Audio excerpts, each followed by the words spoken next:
All right, folks.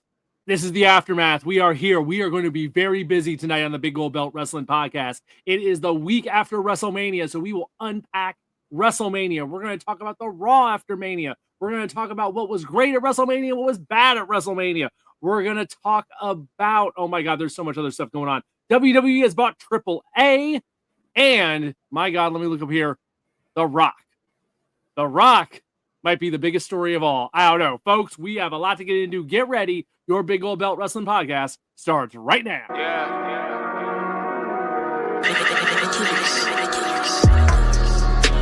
Gold Belt, Big Gold Belt, Big Gold Belt, Big Gold Belt, Big Gold Belt, Big Gold Belt. All I really want is that Big Gold Belt, Big Gold Belt, Big Gold Belt, Big Gold Belt, Big Gold Belt, Big Gold Belt. All I really need, that Big Gold Belt.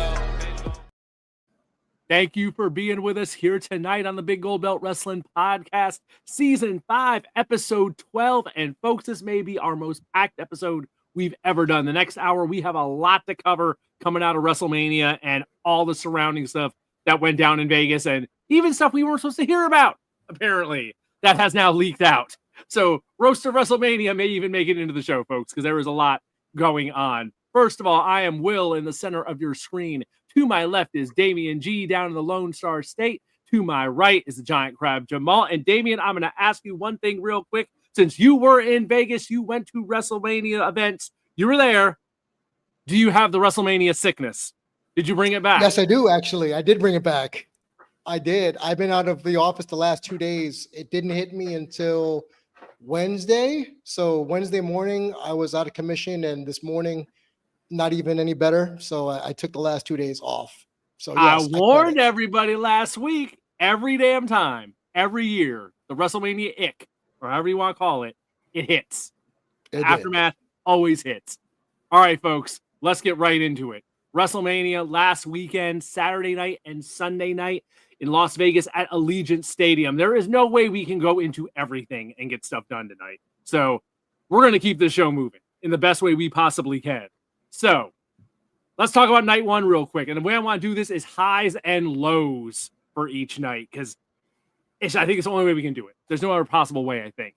For me, high of night one, I would have to say was probably the main event.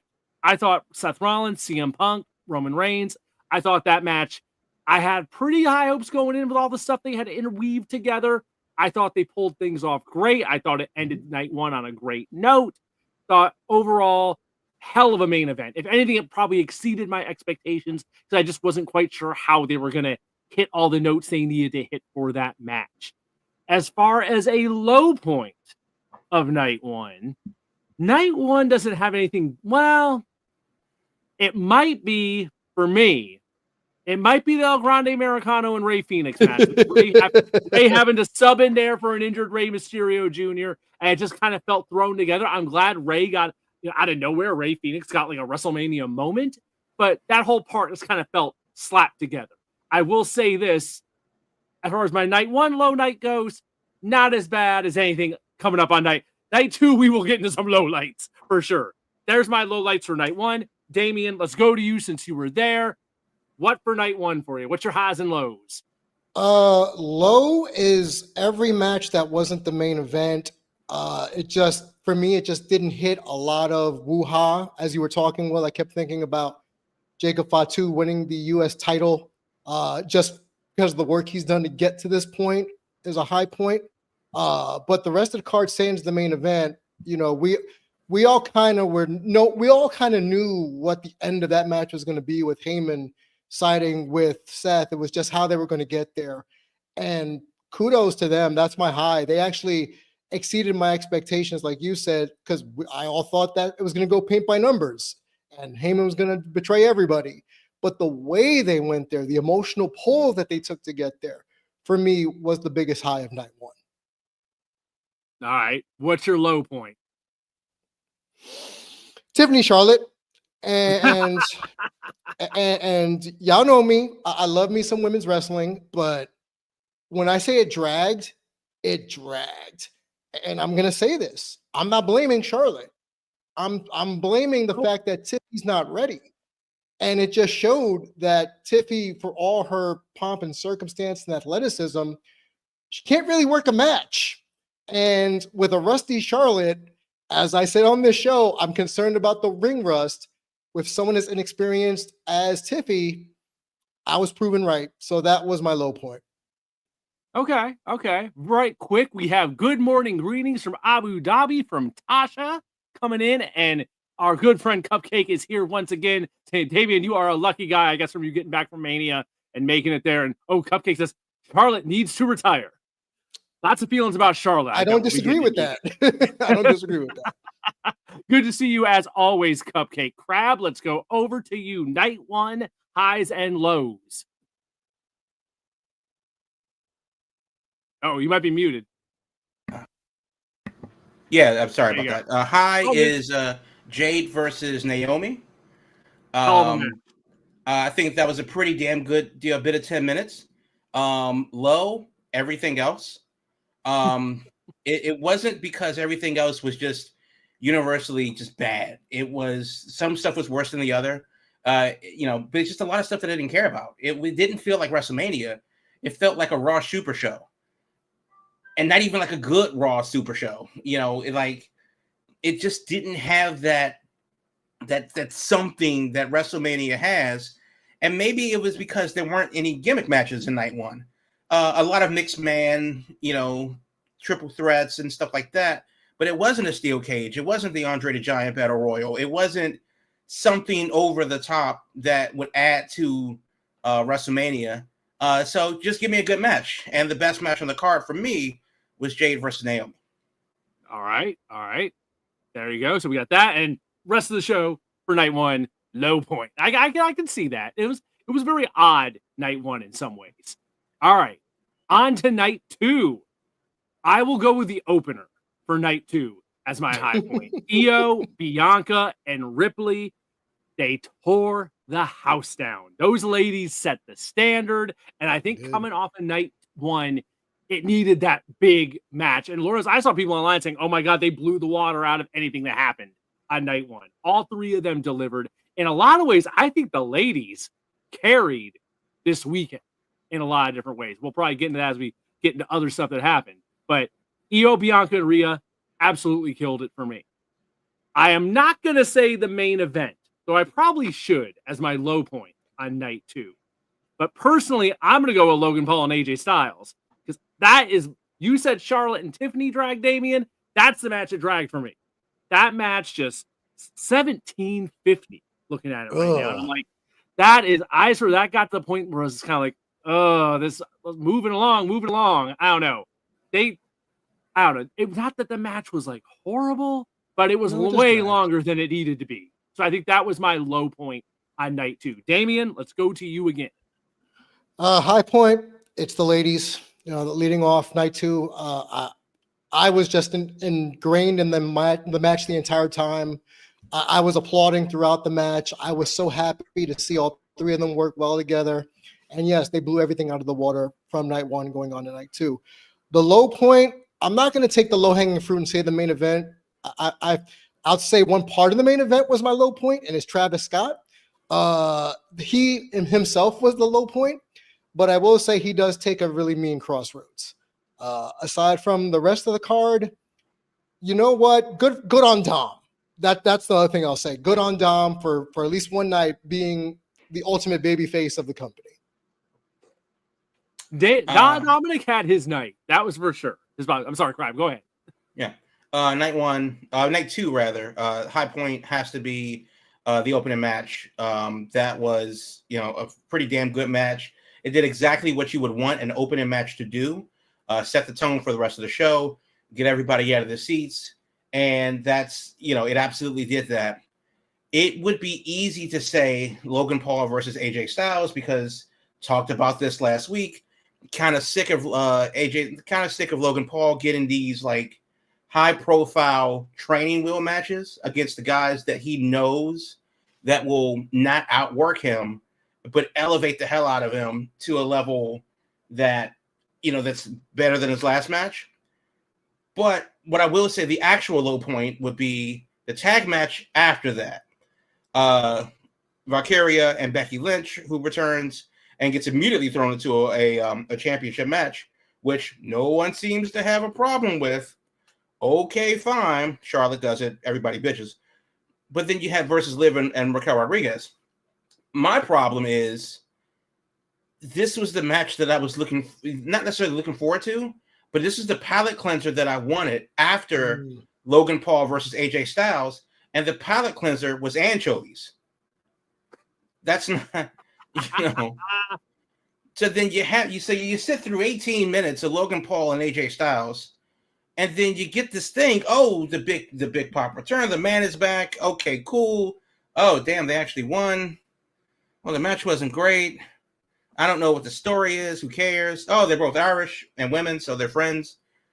Okay, well, what else is left? Oh, Cena versus Cody. Yeah, I'm going to bed. So, and that's really what it was for me. And I think I said it. Like, if this isn't Jordan Grace and Lyra Valkyria, then I'm going to bed. And yeah, this was pretty much that was when I knew my night was over. There you go. All right, let me run through the comments here. Tasha says EO was a beast. Absolutely, EO had a night. We were hoping, we were thinking it would happen last week, and it absolutely did. Main event on night 2 was terrible. Cupcake. Yep, I don't think anyone's disagreeing with you there. That's kind of universal that people were let down by the night 2 main event for a number of reasons that we will get into. I'm going to disagree, but I'll get to that in a second. Okay. Tasha also says, for all the time Bianca stayed out of the ring, it seemed as if she had a slight advantage and should have taken it. But EO jacked up her win. It was EO's night. So that was very cool. Cupcake says Dom did his thing. Absolutely. Cupcake also says AJ got robbed. That damn Logan Paul. I mean, it is what it is. Carried the match for 18 minutes. He did exactly what he had to do. There you go. There you go. All right. From here, I want to switch gears to a very simple question that will spread beyond just nights 1 and 2 of WrestleMania.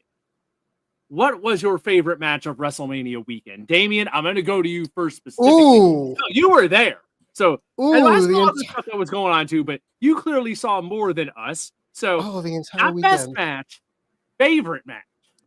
Oh, wow. The entire weekend. Crap. I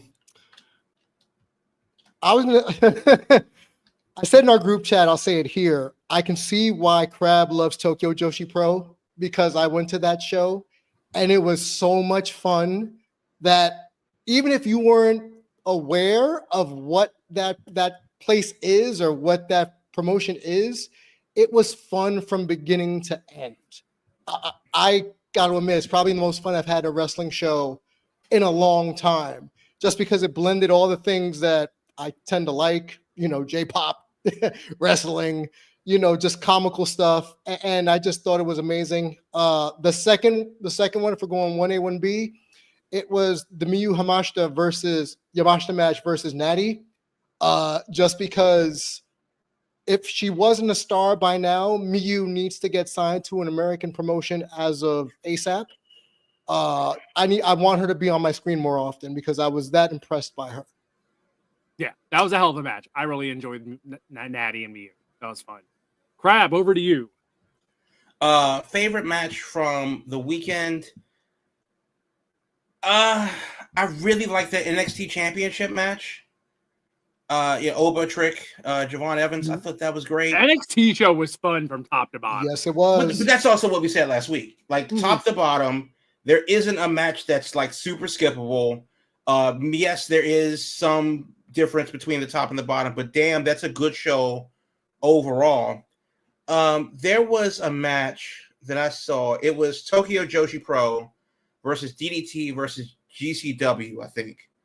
And one of my favorite matches was Antonio Honda versus Rika Tatsumi versus Kid Bandit and Shota, and just goofy as hell Japanese comedy wrestling, which is so over the top and goofy that you're either going to love or hate it. And that was one of my favorite matches for the week. Not because it was the best worked wrestling match, just because it was, I don't have to stay up to 3 a.m. to watch this live. All right, Cupcake's jumping in here with a $20 super chat, hooking us up. Damian, did you attend the Hall of Fame or the Slammies? That's how you get. This is how you get right to the top of the line here. You know, if I'm being real, here. I did not, but I had ample opportunities to go. I was essentially given free tickets to both nights or both events, and I just didn't care to go because I've been to the Hall of Fame in the past, and I was bored out of my mind. So, and another there thing were is so many pictures of folks falling asleep. That was exactly. A late night. It would have been me. Well, that was me also at the Progress show on Thursday night because that started at midnight. And if I couldn't get past the Progress show, I damn sure wouldn't have been able to get through the Hall of Fame. So unfortunately, Cupcake, no, I did not. But I had ample opportunity to go, even though the tickets would have been free. Thank you so much, Cupcake. We always appreciate your support for the show here. All right. So where were we going? That's right. The favorite match of the weekend. I was left. For me, we mentioned that NXT show. I think I got to go with the women's 4-way title match between Stephanie Vaquer, Julia, Jada Parker, and Jordan Grace. There was a lot of good matches on that NXT show, but that I'll give that just a hair above the rest of them. And the run Stephanie Vaquer is on right now is pretty damn awesome. We will get into her what else she did this weekend later on when we talk about Monday night. But those ladies tore the house down. And man, I don't know. Maybe they should have closed the show. Maybe they shouldn't have. I don't know. Because the men's triple threat was damn good too. So the NXT show overall was just banging. That was quite the darn show. Let's quickly now rewind to that main event. The main event of disappointment, I think, is how we may have to put it. Because I think the universal question watching that match is everyone was like, okay, what's John Cena going to do? What's heel John Cena, bad guy John Cena going to be like? And as the match goes on, we're like, okay, he's kind of getting more frustrated. Eventually, music hits. And it's old, oh my God, why am I blanking on his name? Damian, give me his name, the rapper. Travis Scott. Fiend. Mm-hmm. That damn song. We had to hear. I'm not going to mind not hearing Fiend anymore. Travis Scott comes out. He gets involved in the match. And everyone's kind of waiting for another shoe to drop. Everyone's waiting. And it never happens. The Rock was absent after all this drama. After months of I want your soul and showing up and crashing parties here and there. The Rock didn't show up. No sign of The Rock at WrestleMania. And John Cena wins his 17th title. And The Rock does an interview the next day with Pat McAfee and just kind of says, well, I didn't want to infringe on the spotlight, but I'm sorry, Dwayne, but what the hell? What are we even doing here that you don't show up at WrestleMania and then play this whole I didn't want to overshadow people? Something don't add up there to me. Damian, you were in Vegas. How much were people talking about where the hell's Dwayne? Why ain't he here? Yeah, I think everybody. I heard they had shirts printed. They did have shirts printed, and yet allegedly everybody knew internally that he wasn't showing up anyway. So WWE, wrestling in general, has always hit us with the card subject to change. So it's not really a bait and switch, right? It goes all the way back to the territory days. To be fair. Right. But the thing that really proves the point of what we've been saying for weeks on weeks about Cena's heel turn, you need to hear from The Rock because this felt incomplete. And having Travis Scott take 45 minutes to get down the rampway to throw one of the worst worked punches I've ever seen in my life, I'm sorry, just you needed more oomph. I'm not saying you needed to have 13 run-ins like last year, Cody versus Roman, but Travis Scott, that's it? Just so he can get his receipt back? Like, okay. So that all in general, as I've said before, if you don't have The Rock explaining anything, it's all kind of just, and that's exactly what we got. A whole big old shrug of meh. Crab, what the hell do you think The Rock is doing? Whatever the hell he wants. That might be the short answer. Right. So, but to the point of why The Rock isn't there, I think that he does not wanting to infringe on the moment is one thing. Now everybody's going to call back to the Las Vegas press conference for WrestleMania like 6 months ago or something like that, where The Rock got into it, with people. And then the whole thing with Cody and whatever. This was before heel John Cena. This was back when Cena was a face and just trying to win Elimination Chamber for the fans and trying to win the Royal Rumble for the fans, and then of course that doesn't happen. He turns heel. Once Cena turns heel during Cena's farewell run, they don't necessarily need The Rock anymore to do anything. You can't have them both. It's like having two of the same player on the same team. You already have LeBron James. Do you need another shooter? No. You already have a guy that's going to take the shots. You need a different player that's going to do something totally, completely different. You can't have The Rock, Cena, and Cody involved in a storyline where The Rock, somebody's going to outshine the other, and it's probably going to be Cody, and they can't have that. So we've already seen what Cena versus The Rock looked like 2 years in a row. So The Rock is actually the odd man out, and they kind of knew that once Cena turned heel. So I can understand why he didn't want to be there, but then again, that kind of suggests that they didn't know what they were going to do with Cena when they had him, which is baffling to me. I think that, but yeah, it very much feels like, or they might have had one plan, and then there's the speculation here is that, well, they had their plans, and then Dwayne shows up, and everything goes out the window because The Rock gets to do what he wants when he shows up. So who's going to tell The Rock no? I'm not sure. I honestly don't know, and I think the big question right now becomes from this: when the heck do we see him next? When does he show his face now? Since he ain't showing up at Mania, doesn't seem like we'd be seeing him anytime soon. So I think that's kind of the wild card now. Is well, what the hell is The Rock doing? I guess he's off to Hollywood again to do whatever. Well, so then now the question is, what can he do? Well, it really wasn't explained why he was there. It wasn't really explained, like, officially why he wasn't there. Mm-hmm. So which do you want? Do you want more of The Rock, or do you want the old man to go away? Yeah. Do you want The Rock, Cena, Cody, Bloodline, Mega Powers thing to send Cena off? Or do you just want Dwayne to ruin the XFL? Which is it? You can't have both. He's not going to give you both. So there is that. Now, what I am thinking is, now that they know that Cena is actually heel, he's going to go run with it. Where does The Rock fit in to Cena's last 6 months in the company? 6-7 months in the company? Because at first it was, how does Cena fit into whatever The Rock is doing? And now the tables are turned. So this is where we go, all right, cool. How does The Rock fit into whatever Cena's doing? Because as Cena said on Monday, 27 dates. That's all he's got left. Yeah. We got the whole year laid out. The year has been laid out. We will be getting into that next, the Raw After Mania, and all the map that has been put out before us. Let's get to the rest of the comments here.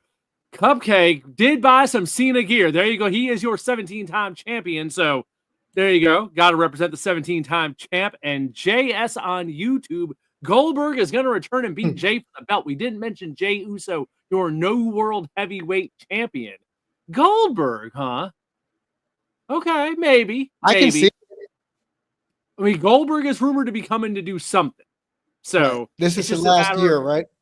Yeah, that just like Cena, the whole last year thing. So last time we saw Goldberg, there was a little confrontation with Gunther. Gunther's not champion. Correct. So I don't know. We will see. We will see what's up with all that. All right, let me look at the list here at what we got going on with all this. This might be a good spot. Yeah, let's do it here.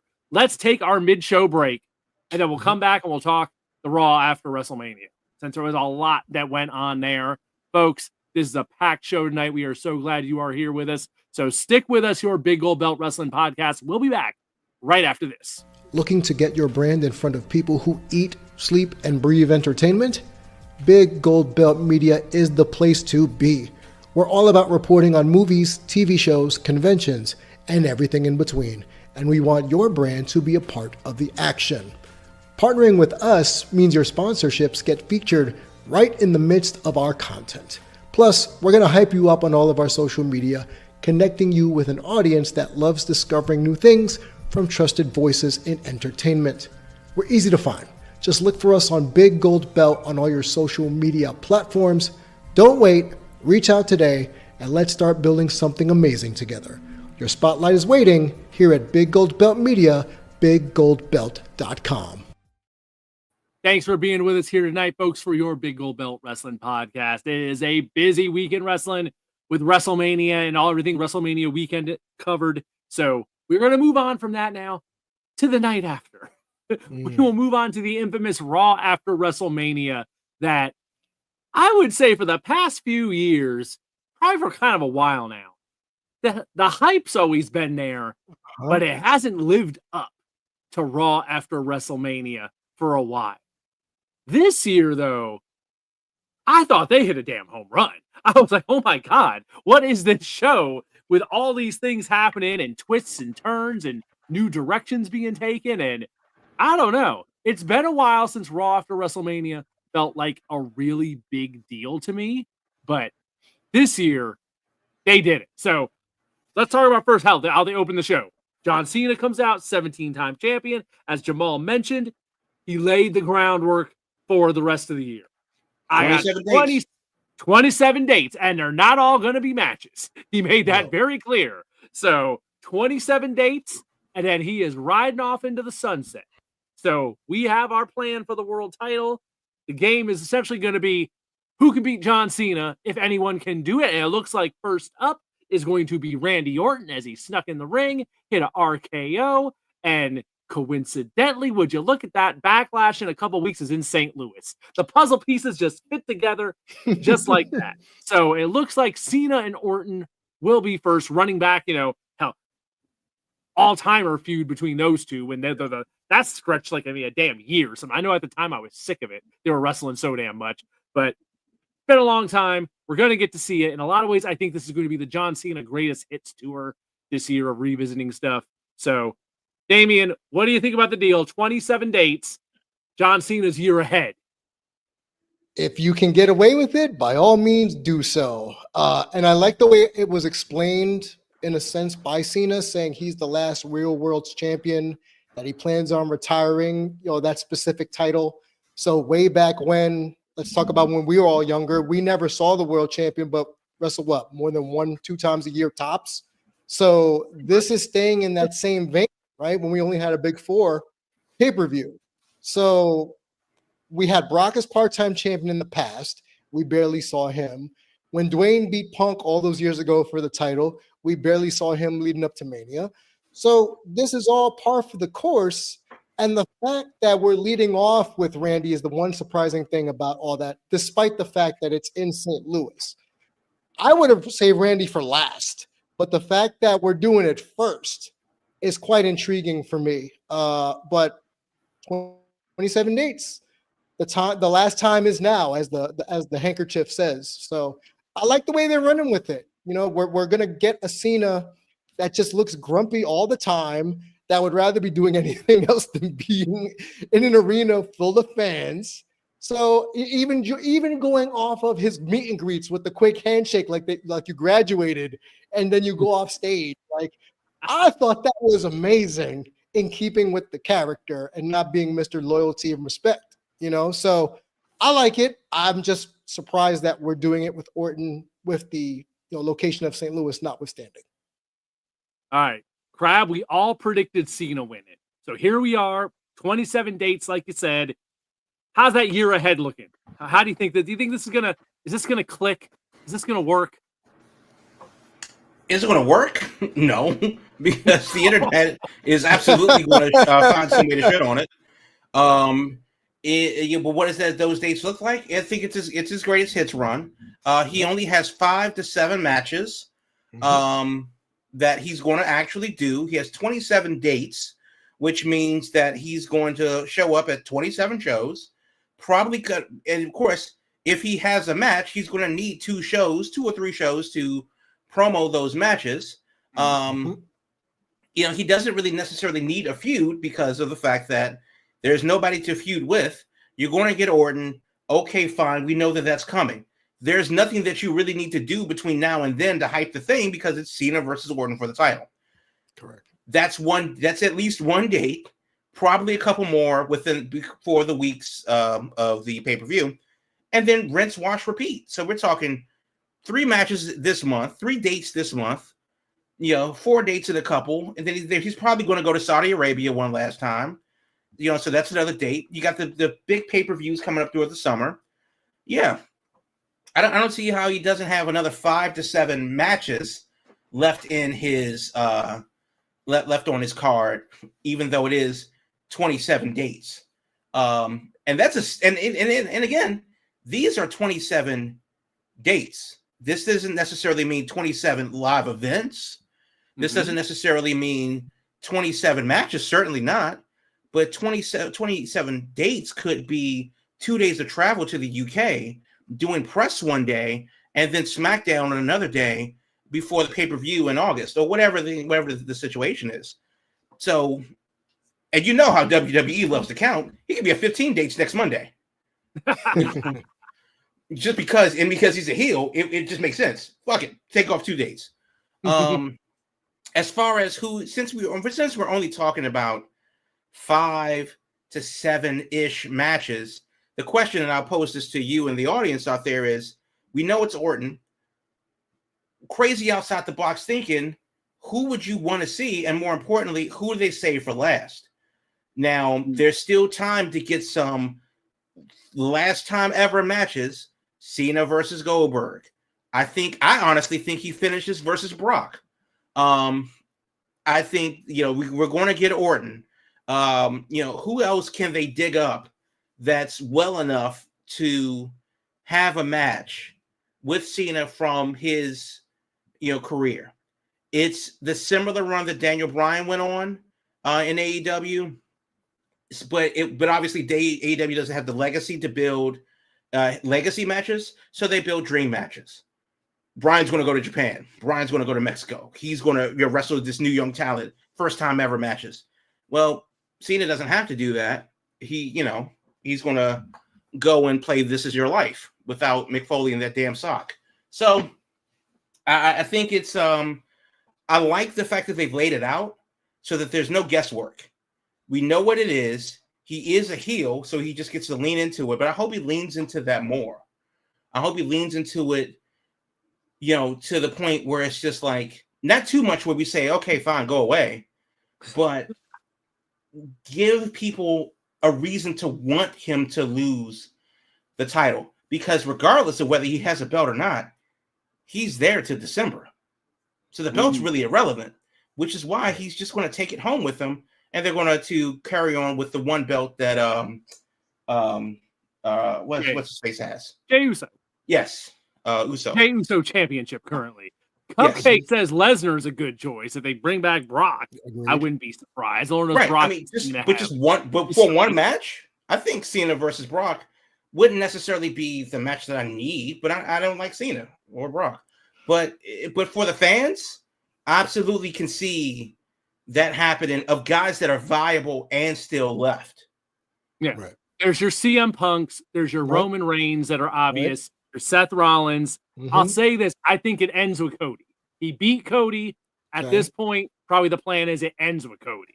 Whether Cody beats him and heads it off or he takes it off into the sunset. But I fear Cody's the last stop before running off into retirement. I get that. And that's why I said Brock.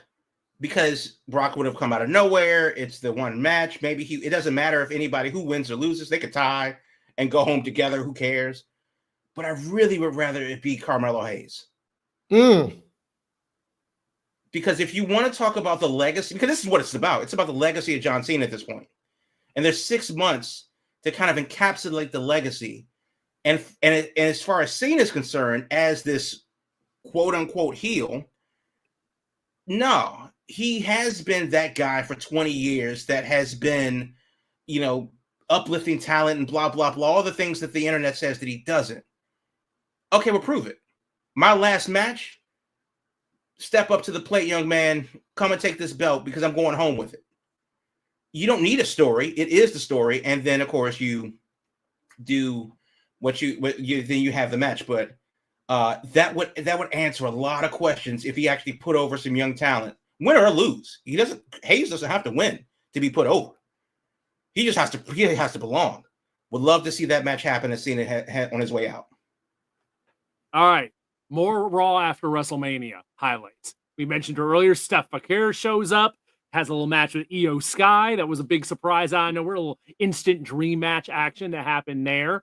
We had a big return that we've been talking about for some time with Ola Rusev making his return to show up and crash the tag team party. The boss man has arrived here on the scene as we run this down. But I would say the highlight for me, the close of the show, Seth Rollins, CM Punk, Roman Reigns arrives to confront everybody. We have a Superman punch on Paul Heyman. We're lining up for him to spear him. And then out of nowhere, we have the Black Hoodie appear, and we have a spear from Braun Breaker to align himself with Seth Rollins and Paul Heyman.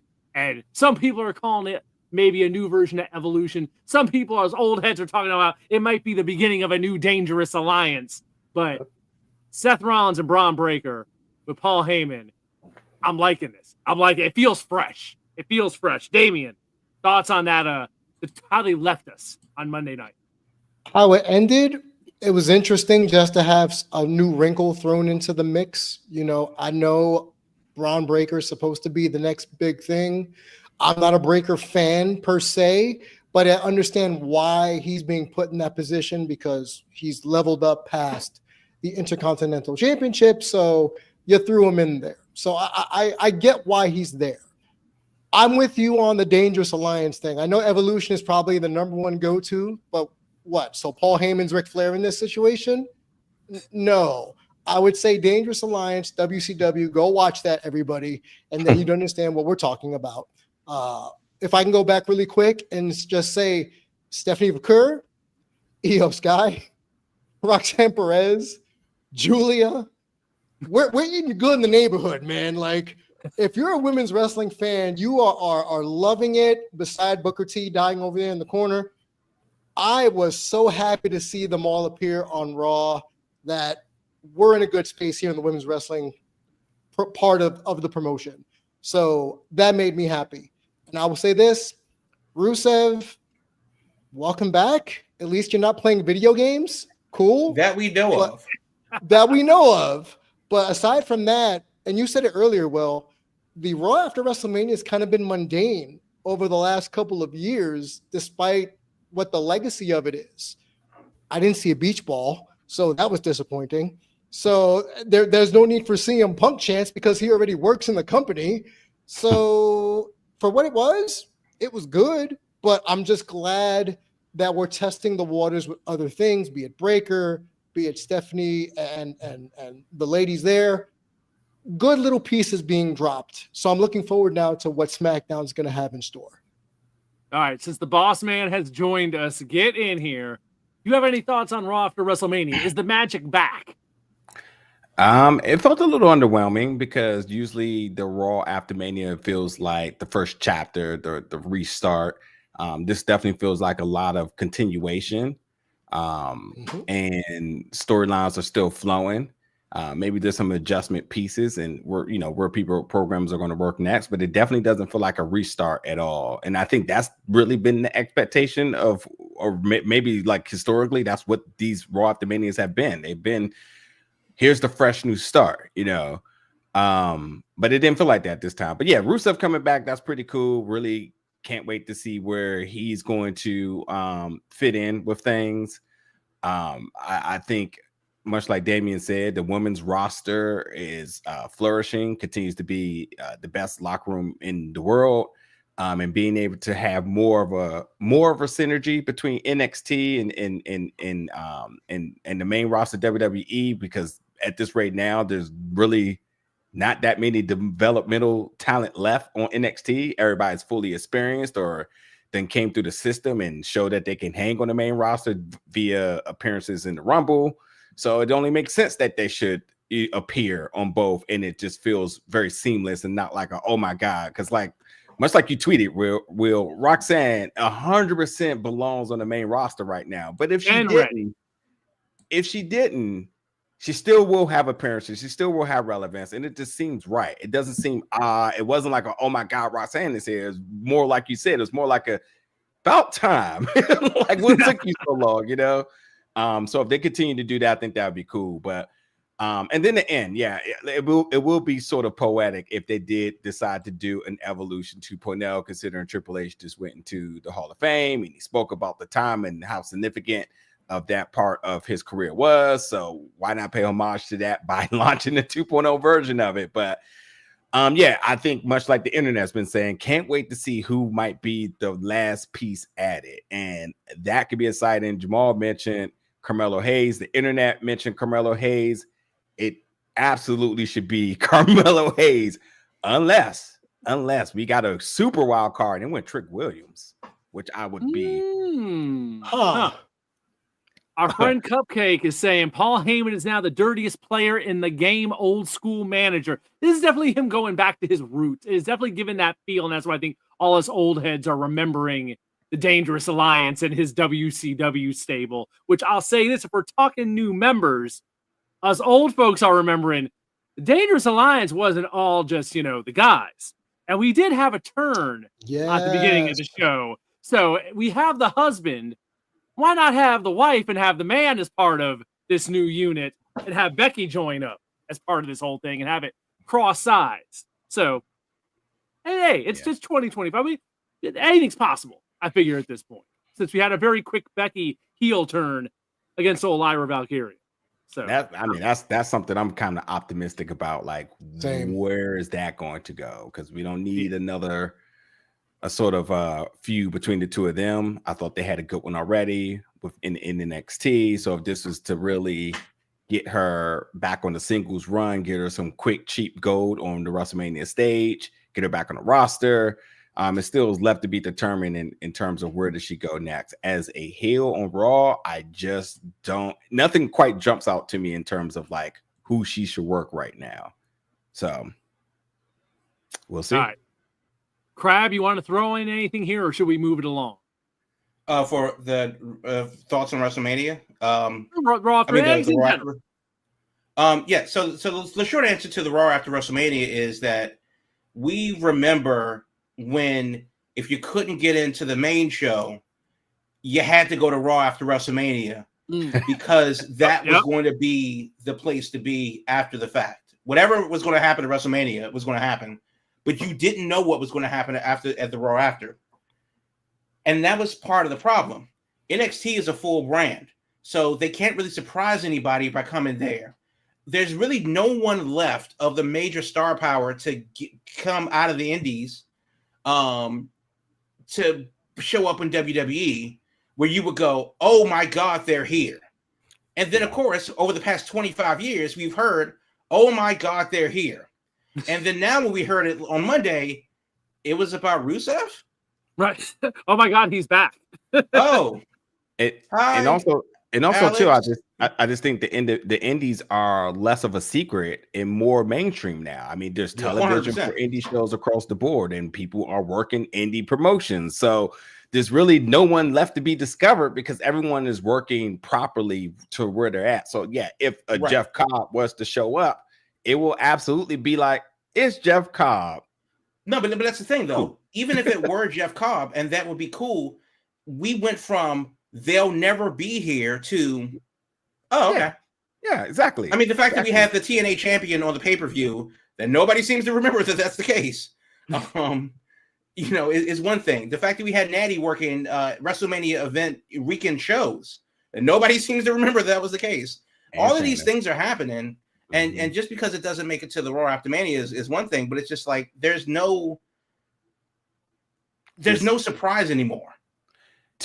To your point, though, I feel like it also means that it's unfair to judge it because it doesn't have the razzle dazzle anymore, because we've really normalized every promotion on every level in terms of how available it is and the talent that work it, and the indie stars are getting, if not the same amount of love as people on television. Nobody says hey, you're working OVW, you're not good. Just say like you're killing it in OVW. I respect that. You're killing it in GCW. I respect that. You know, you work like, oh, you want to go to MLW? They just sold out their show in cool in Chicago. Like, do it.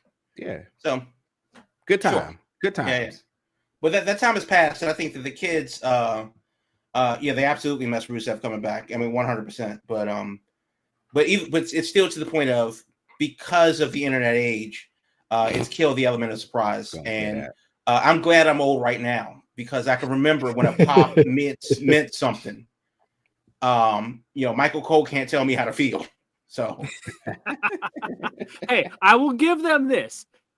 Rusev may not have been a surprise, but we didn't touch on it. We were running down Mania. They got me with Joe Hendry. I didn't see that coming at all. So that was a fun surprise. I thought that was just a perfect middle of the card, middle of the show thing. That was just like, oh my God. Yeah. Joe Hendry's here. You know what's funny, because I watched Mania with Sellers, and we were talking about who it should be, and the thing I just kept saying is like it has to be somebody that makes sense on the surprise level, but like has to take a loss to Orton. It doesn't make sense for Orton to lose, so you can't bring in a Jeff Cobb because he will be debuting. That just doesn't make sense. Last week we were saying Rusev. And it was like, or Aleister Black. Yeah, like none of these folks make sense, because it automatically hurts their detriment in terms of appearing. But Joe Hendry, I mean, let's just call it what it is. He's so over. I don't think anything can hurt his image as this Ray. He can lose 50 matches in a row as the champion, and no one would care. So it's a good problem to have. It is a great booking decision for them. And he made history. That's the biggest sale. You made history with TNA as the champion. You walk through the portal, or whatever the word, or the line. You cross the line on the biggest stage. He gets his WrestleMania dream out of nowhere. You saw what I did there? Yes. 10 years ago, that would have been Bobby Roode, and we would have said the same thing. Yeah. And he had merch. I think that's another thing. It's the fact that he had merch for WrestleMania. I'm thinking, you know what? You're right. He could lose 40 matches and people are still going to love him. Yeah, those WWE sweatshops, they get it done. The best comparison I heard for people who were throwing a fit about, he's the TNA champion was eating RKOs, and it just makes TNA look bad. Oh my God. The best comparison I heard was that was coming out there and getting stunnered by Stone Cold Steve Austin. Everyone knows that's the role you're there to play. Everyone gets it. It's all about just, you go out there, that's your moment, you eat the stunner. Afterwards, it's like, of course you ate a stunner. Of course you ate an RKO. You're in there with Randy Orton. That's how it goes. That's just what it is. And also, let's just be honest. Does anybody remember the match? It feels like one of those mid segments where the celebrity comes out. It felt like a segment. They talk trash. They get RKO stunner, whatever it is, and then it's over. It's bingo. They nailed it. Top tier. He is a meme wrestler, and it was all about the meme of him turning around. Just like that's what it was. And Orton doing it and all that stuff. So there you go. All right. Do we want to talk about the leaked roast of WrestleMania? And folks having issues with this. Can I just say one thing real quick? Yeah. It's whoever recorded it, right? Get ready to cancel them. It's just annoying, because like anybody who's been to any comedy show, you know the rules, and like there's a sort of sacredness within these spaces that, like, if you're on that stage, whether you're a comedic or just anybody storytelling, a common or comedic is what they say the difference is between storytelling and telling jokes, but like it's a sacred place for you to do so, and nothing to be judged, nothing's really off table. So like I feel like this being leaked, obviously most of these folks aren't professionals, so but like I feel like now some of these jokes are going to be held personally to these folks when it shouldn't have been, because that's not what comedy is. Comedy is the roast is you hit below the belt, you say the things people don't want to say, but it's just all in good humor. So I hate the fact that it leaked. I hate the fact that somebody thought this was the right thing to do, was to record it and to leak it. But nonetheless, it sucked. It just wasn't, I didn't laugh at it, Tank. It just was not good.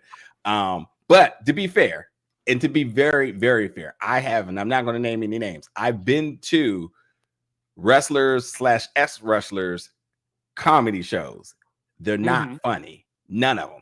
They're storytelling. They try to throw a jab in there once or twice. Typically, Vince is the budding horse of it, but they're just not really funny. It's really about the storytelling, which is why I said to sellers, who the hell is going to WrestleMania night 1 and then be like, you know what? Can't wait to see the Undertaker tonight to get some laughs, to make me just the icing of the cake of this fantastic night 1. Like, no.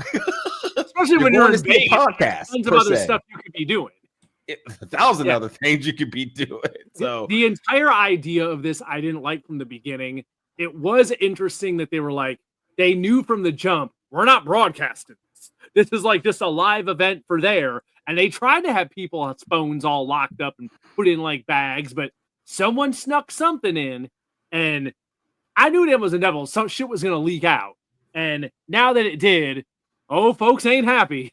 Folks are not happy, but yes. Is it dumb? Yes, it's stupid. I don't know why they did it. I have no idea why they did it.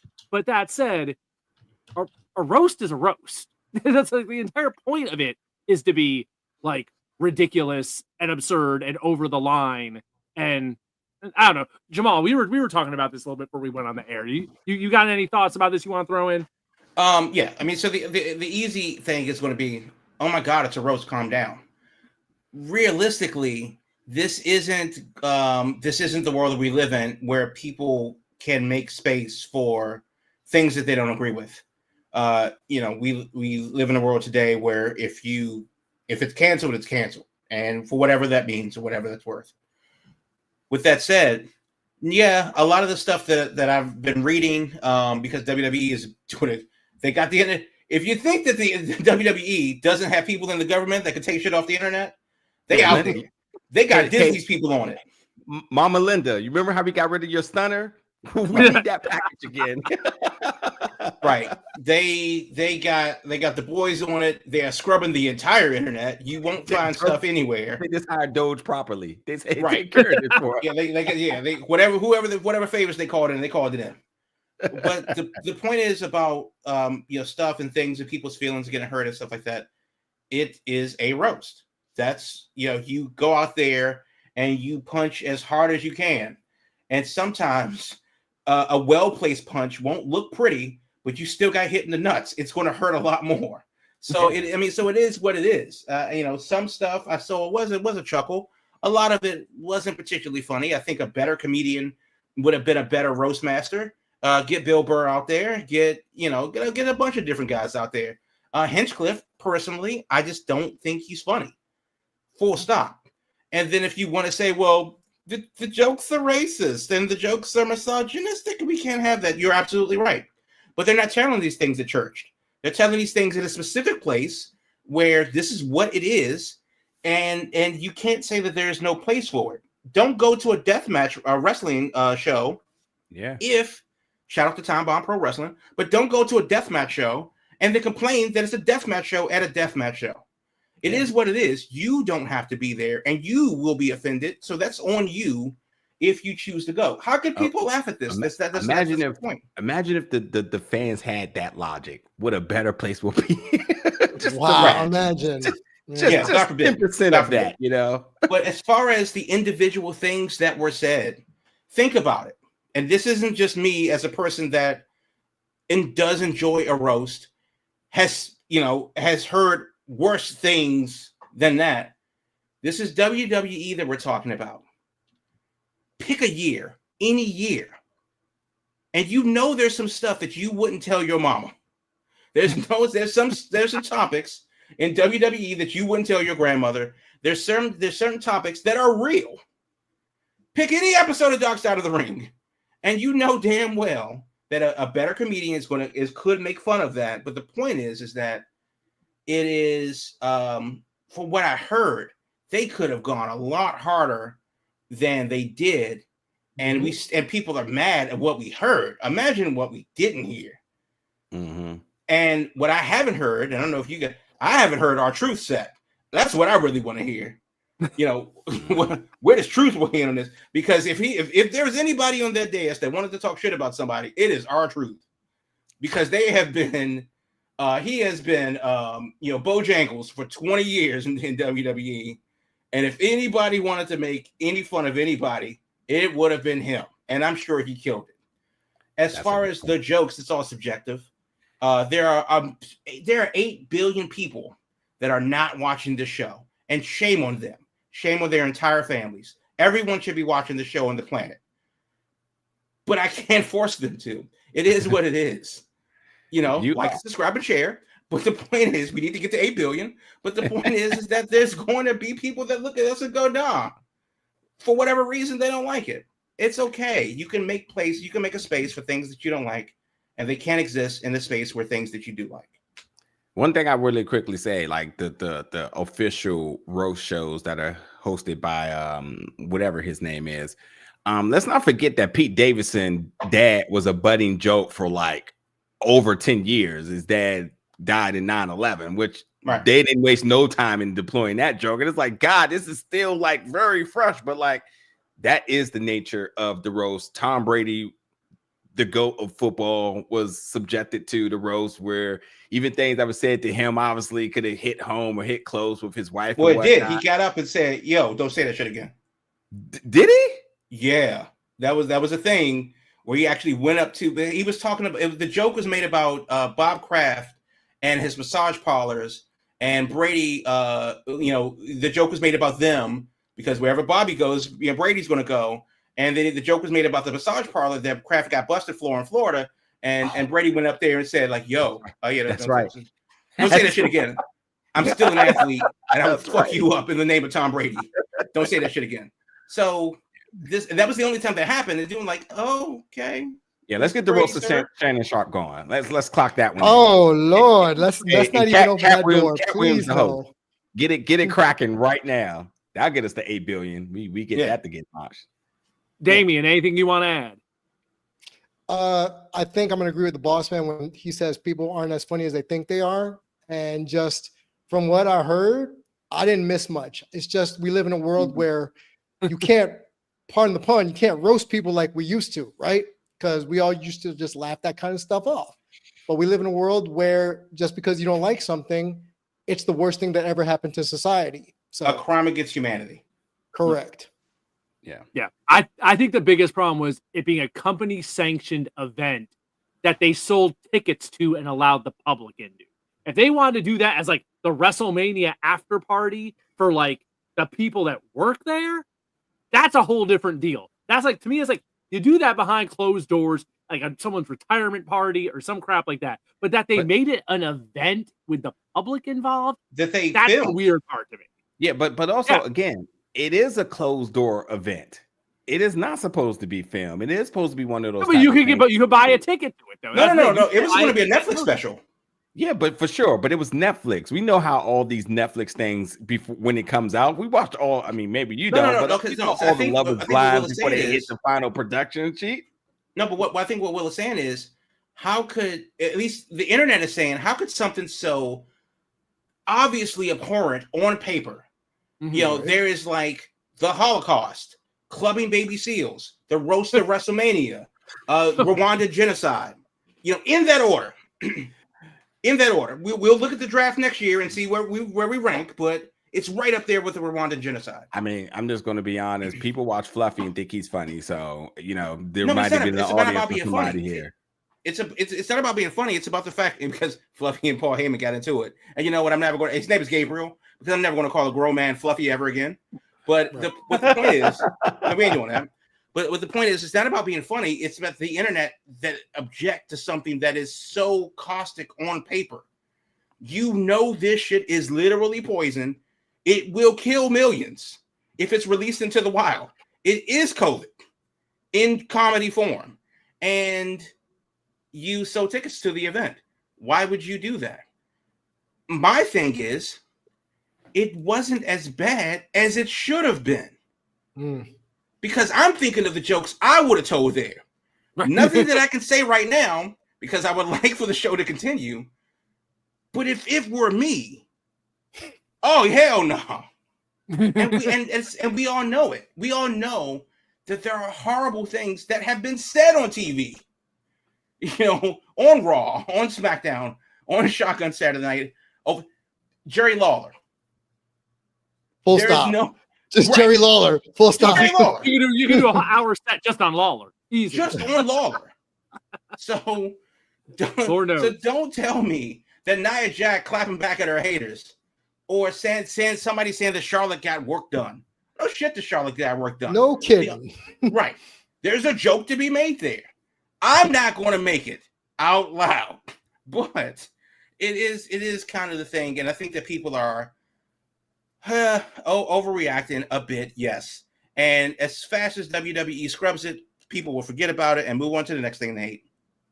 Yeah, that probably sums my it up. criticism of the roast is that it was just too much low-hanging fruit. Do better, but then they also got a comedian that I don't really think is really funny. Lazy. And that's the starting point right there. Once you bring in Matt. Hinchcliffe, you knew it was going to suck or at least be controversial in one way, shape, or form. So that's what they were going for when they bought him on Raw the other day, and he bombed on Raw. So listen, I'm 10 seconds here. Netflix knew what they were doing. They put a Netflix guy in charge of Netflix content. They sold tickets because they're a business. Did they caution? We're on the side of caution in terms of who the audience was, what the reception was. Do they really know the wrestling audience and what they may be capable of? Yes and no, and maybe they don't care because they say as long as we can turn some green into this, that's all that matters. That's why they filmed it. That's why it's a special. Hell, how much I want to bet it still comes out? How much I want to bet? It's going to come out. They'll probably edit it. They'll edit the hell out of it and like. Damn right, but it's still coming out. And watch the viewership when it does, because there's one thing that this country loves so much that they will vote one of the most controversial figures in the entire world as president is controversy. We love the drama. If I may quote one of my favorite presidents, Abraham Lincoln, he said in 1864, "Controversy creates cash." He must work for Netflix back then. Nick and Vanessa Lachey, all of them. They love some drama, don't they?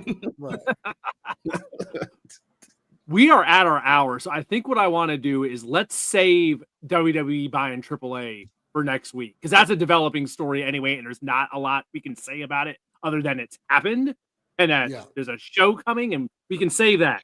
Since we got the boss man here for Big Gold Belt Media, I heard I heard you got to see something the other night, something very big that's coming out next week, and you have good things to say. So lay a little something on already. Did y'all talk about The Rock already? Yes. Did we talk about The Rock? Yeah. Okay. You want to talk about The Rock? You can talk about The Rock real quick. I just want to quickly say, I just thought it was crazy for him to get very dismissive about not liking the show, but not showing up to the show, but being a part of the storyline, but completely discrediting what wrestling is. I am really buying into the rumors that him and Triple H are at foes right now, and that has to be an ego thing. I don't know what it is, but anytime The Rock infiltrates a franchise or a studio, or in this case a business, Disney, y'all better get ready and suited, because it just seems like wherever he goes, there seems to always be issues. And him not showing up to WrestleMania, I am very confident has nothing to do with his schedule, but a lot to do with egos clashing. There's no way you miss the Super Bowl of your sport, of your company. It just doesn't make sense. Disney would have pushed stuff. Warner Brothers everybody would have pushed stuff for this guy. There's no way he wasn't available for a Saturday or a Sunday just to go on Pat McAfee's show on a Monday. That's a good point. It also, Monday he's available. Yeah, I could do Monday morning, just a regular business day for most people. I could do Monday. He made sure he had stuff out there to be able to say, "Oh, this is why I wasn't there." By the way, he didn't just not say nothing about it. Oh, and didn't Jay say a whole lot of his family was in the crowd, which would also be his family? So not only did you not come, but you just missed basically a family reunion. Something fishy's going on there, and I don't like the like of it, and I definitely don't like how he was kind of almost whistleblowing on Pat McAfee's show. But Will, you ask about Thunderbolts with an asterisk. Yes. It's good. There you go. Next week. So next week, people should be excited about Thunderbolts. Mid-credit, after credit. The after credit is insane. I know people like to say it all the time, but I'm going to say it right now. I think the MCU is back. Oh, he's drunk. Get him out of here. Back. And come on, give me a second to cook. The reason why I say I think it's back is because when when phase 1 came out, it was always about what was next, what was the connection, and when you knew the connection was absolutely happening, not like Eternals with the whole Blade thing and that manifested to nothing, because that just felt like a reach into some ether or like, how's Blade going to work with the Eternal? How does that make sense? I'm telling you right now that this 100% is going to be like, oh my God, I have many suspicions, predictions, theories. Something crazy is happening and they're confirming it right now. And I can't wait. And if they are doing what they're doing as a post-credit scene, you can already imagine what's down the line already being set up and established for other movies to connect. So there's that. Last thing I'll say is that it does really tap into a lot of mental health with these characters. They were basically rejects, throwaways, disposable folks that have to come together to save New York. And with that, they have to save themselves because they are all struggling mentally with either what their new environment is, their new duties, or lack of anything to do. So yeah, Thunderbolts is 100% a must watch. I don't know how people are going to rate it, but because it's Marvel and like people like to be harsh, but 100% enjoyability factor, and the MCU is back. That's my word. We will see in a week. That is our Big Gold Belt Media inside scoop of the week for stuff. That's why you post about that. I was like, oh, if he's on tonight, I got to ask about Thunderbolts. So, okay, there we go. Folks, it was a packed show tonight. I told you it would be a packed show from the jump. So we had a lot to cover. So every Thursday night, 8 p.m., we are here streaming live on YouTube, on Twitch, on X, all that good stuff, streaming live each and every week. And then the podcast version, the video version lives on YouTube afterwards. So if you came in late, the video file is there. You can check that out at any time. And if you're into audio, it exists on as a podcast also on all your favorite podcast platforms. So your Big Gold Belt Wrestling podcast can be found everywhere in video or audio form, whichever you may like. On the social medias, we can be found at Big Gold Belt across the board, whether you're talking Instagram, X, Blue Sky, you name it, at Big Gold Belt is where you can find us. Wrestling, movies, comics, and more. Hence why we had to talk about Thunderbolts tonight to close the show. And of course, the website, biggoldbelt.com, where you can find all kinds of reviews, all kinds of stuff there of all the movies and interviews and all that. Any interviews for Thunderbolts or Sunday, yes. Okay, so they're coming next week. Mm-hmm. Okay. The Thunderbolts interviews will be hitting next week, so you can find that on the socials and, of course, on the website, biggoldbelt.com. Folks, thank you so much for being here with us this week. This was a busy darn week coming out of WrestleMania, and I got a feeling we'll have a lot to talk about next week, too, because we got SmackDown tomorrow night. There's rumors of people showing up there, so we'll see what happens. They get that one right. Yeah, we'll see. I don't know if we're going to get – I kind of wonder if we're going to get Jeff Cobb yet. I kind of got a feeling he might be waiting. He might be waiting for a bit. There's also another Samoan that's kind of lurking on the roster that hasn't appeared. One of the taller side of things. If you know, you know. That's right. Yes, right. Yes. Yep. And also, really quickly, who makes the music for WWE again? What's their name? Oh, Def Rebel. Def Rebel. Yeah, people are not happy Def with. Rebel. If I swear to God, we will spend a whole hour thrashing them if they do anything to Aleister Black. I think we'll have an answer in 24 hours, folks. So that's your little scoop for me. We will find out, I think, on SmackDown tomorrow night for anything involving Aleister Black. So tune in there. Folks, thank you so much for being with us. This was an absolutely packed show. Hit that bell to subscribe and all that good stuff. And until then, we will see you next week, folks. Thanks for being here. We will talk to you later. All I really need, that big